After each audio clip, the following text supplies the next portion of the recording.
Has come for an updated JFJ Easy Pro video. I have been doing a lot of games and a lot of CDs. I'm a little over a year of experience on this, and I'm going to share with you guys the best solution for this. It's actually going to tell you guys right now, I'm not going to sugarcoat it. It's these pads. These are the best pads I've ever used to this machine. These pads, if you touch them, they're not too soft. They're not too thick. See how I touch them, they come back. They're not like super soft. These are AliExpress pads. You can get a 10-pack of them for $6. And you can get a lot of CDs. This is like 40 CDs. I'm going to reuse this one. That's how much wear and tear we have after 40 discs. I'm going to show you guys. It really doesn't matter too much about the wax. The JFJ wax they give you is dog garbage. It's just not good. Pretty much any these car aftermarket waxes are great to use. You just need to put water and wax and do a 20-second polish. You'll be able to fix most games or polish most games. If you have other games that need to be sanded, again, if there's some deep scratches, this is not the best machine to do it. This machine excels at little scratches and it will fix a lot of games. But if you have super deep scratches and you have to sand and resurface it, it is not the best machine. But for polishing and getting games like these back to working, this is by far the best machine. And I've done I think I'm over 1,000 discs in this machine. And the main reason I picked this machine is price. Like an Eco Elm, you're paying $90 for a refill each time. I'm sorry, that is crazy. To pay $1,000, you have to do so many discs. So if you're small and you're not running a video game store or something, if you're an at-home person, reseller, you want to clean your games, at $250 price range, I think it's well worth it. Like I said, the stuff they give you is pretty junk. You want to get aftermarket stuff like I've always talked about. But these orange pads, I'm going to leave a link in the description below. These are the game changers. These really make all my games come out perfectly. I'm going to show you as well. So what we're doing is we're going to do a Wii game, we're going to do a Blu-ray game. You can do the Blu-ray games is this. The main thing on the Blu-ray games, Blu-rays, you really can't fix any scratches. They have a layer of protection. All you really can do as a Blu-ray is basically make it look a little bit better, just like a quick polish. So with this Blu-ray, I'd run this for 10 seconds, and these we're just going to run for 20. I'm going to go through my process and how I do it right now. I'm going to show you how the discs look. All right, I moved to some better lighting. These are all our games. As you can tell, these are Wii games. I'm a little worried about this. Might be a little, see that corner up here? That might actually be disc rot. I didn't notice that before. This is our Blu-ray disc. That might be disc rot. I don't know if we can fix that, but let's just go over the scratches and then these Wii games, and we'll test them out. So just kind of show you. I like to use this little lamp here. You can definitely see all the scratches. It's got scratches in the disc. I'm going to go, this one's just mostly fingerprints. This is going to polish out really good. A few little scratches there, but the lamp. But I'm going to show you guys just how 90-day difference we can do. This one's really dirty. You can see a bunch of fingerprints and scratches on it. Do my best to, I'm using the lamp to kind of so you guys see all the scratches. But these are our same 4 games. Let me just show you. These are the 4 games we're doing. You know, they're absolute banger collectible games. This is a probably solid $8 worth of video games we're cleaning. All right, so what I'm going to do is I'm actually not even going to use a new pad. This pad's still a lot of life left, which is our orange AliExpress pad, which I'm really liking. And if you notice, I put a piece of felt tape. This is for a battery. This is to prevent junk and having any marks from this little turn knob from damaging your disc. So if you're doing a CD, you definitely want to use a piece of felt or a piece of rubber. I'll leave a link for this. You can get them at AliExpress or Amazon. These are really cheap. They're just battery covers, and they prevent the CD from getting damaged. You can probably use them like 300-400 times. You can see me there. So the main thing I'm going to do here is I'm going to spray this with water, and now I'm going to go ahead and hit this with wax. Again, I really don't think the wax really matters too much. I've tested all these different waxes. They all work really well. Some better than others, but I would say the plastic is really a good wax to use.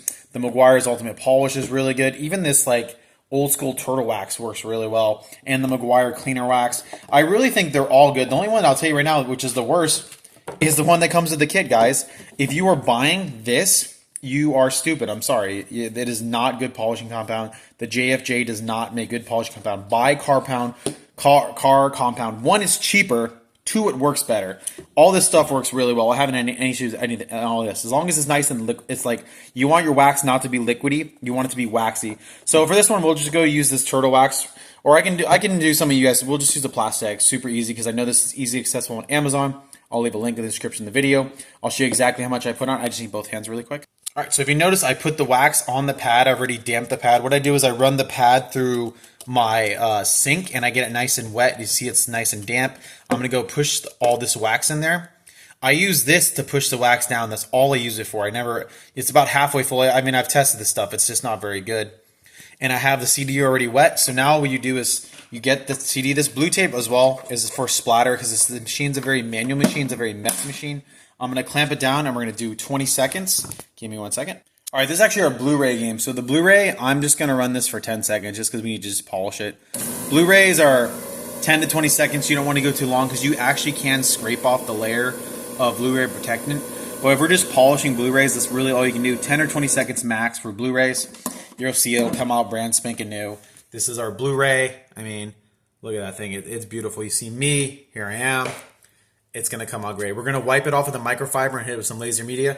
I'm going to go do all the disc. I'm going to show you the Wii disc. It's going to be 20 seconds. I'll show you how to do that right now. All right, this is our Wii game. This is the bowling game. If you notice, it's the exact same method each time. I did apply more wax. So one thing about this machine, it is a very manual machine. It is a very messy machine. As you see, it creates a lot of mess. So you're going to have to clean it after each use. So what I recommend doing is get like a pile of like 10.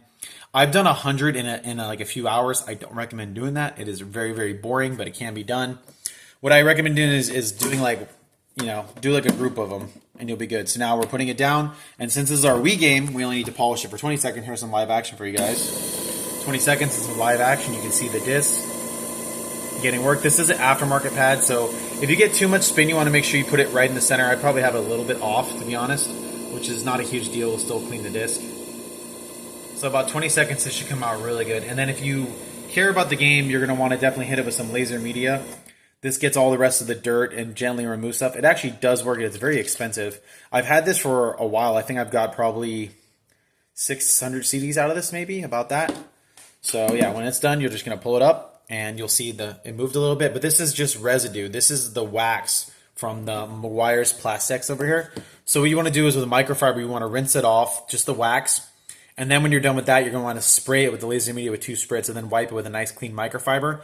And your disc will come out like new every time. This, like I said, this is one of the cheaper machines out there. It's obviously not a Dr. Scratch Pro, but your Elm Eco start at like 1,300 even for a used one. This is like, 25% of the cost. And if you do it with my method, they're going to come out great every single time. So we're going to go do the rest of them and I'll check them out for you guys. All right, here's our disc before the laser media. I just wiped off the residual.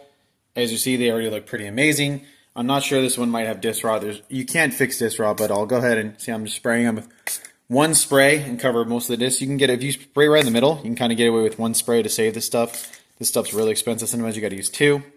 So what I do is I spray with the laser media on all of them. And then with my softest microfiber, I actually bought a whole bunch of new microfibers that are nice and soft that don't scratch the disc. I'm going to go, when you wipe them, you don't want to wipe in circles. That's really bad. You're going to scratch the disc. You just want to go kind of like one direction, like push down one direction, kind of like a flower with the toothpaste method, the same thing. I recommend just going one way until it gets clean and then go around and just cleaning it off. I'll show you how these look under the light and let's see if we did a lot better.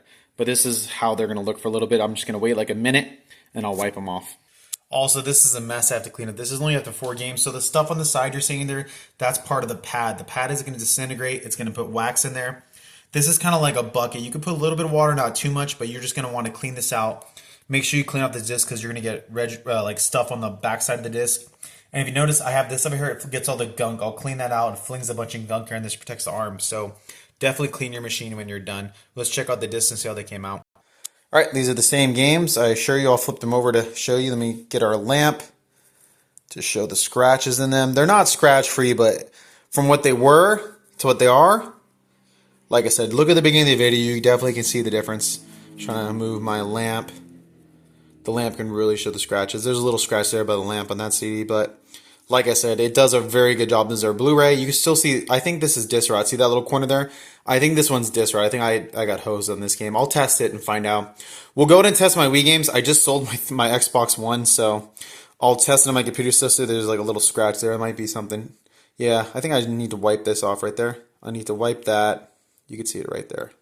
Let me wipe. Let's see if that wipes off real quick. But the rest of this game looks really good compared to before. It's one of the more. This is the bowling one. I'll turn it over and show you the games real fast. I would never fake a video. I have a bunch of videos of when I've messed up. But like I said, this process with the JFJC, I want to go and wipe all this residual off. But the JFJ did a good job in these games. We're going to test them now. And we test. It's our bowling game.